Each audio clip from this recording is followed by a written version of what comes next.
The truth is, I'm guilty. And as hard as it is for me to admit this, it's the truth. You see, for long, I've always felt safe in my own country. I've always felt secure and at peace knowing that if anything were to go wrong, I'd be okay. And the sad part is, although I would often say that I'd feel safe because of my faith in Allah subhanahu wa ta'ala, deep down, the main reason I've felt safe was due to the fact that I live in a first world country, a country that has been ranked as one of the most livable places in the world. And it's only on days like today that I realize how wrong I've been and how guilty I am. When supermarket shelves are empty, hospitals are at severe risk of overflowing well beyond their capacity, hundreds of thousands are losing their jobs, thousands are flocking outside welfare centres, entire cities are under lockdown, and our national economy is plummeting, do I finally realize how guilty I've been and how false this sense of security in my head really was. You know, I remember once seeing an image of an endless crowd of refugees in Syria lining up for food.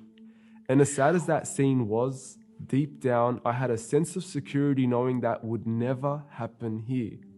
Yet today, we're seeing a small glimpse of that scene manifest around the country. And I can't help but feel guilty and embarrassed for thinking I was immune from something like that ever happening.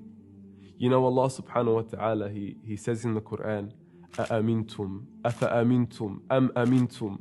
On multiple occasions, do you feel safe? Do you feel secure from Allah, from hardships, from calamities?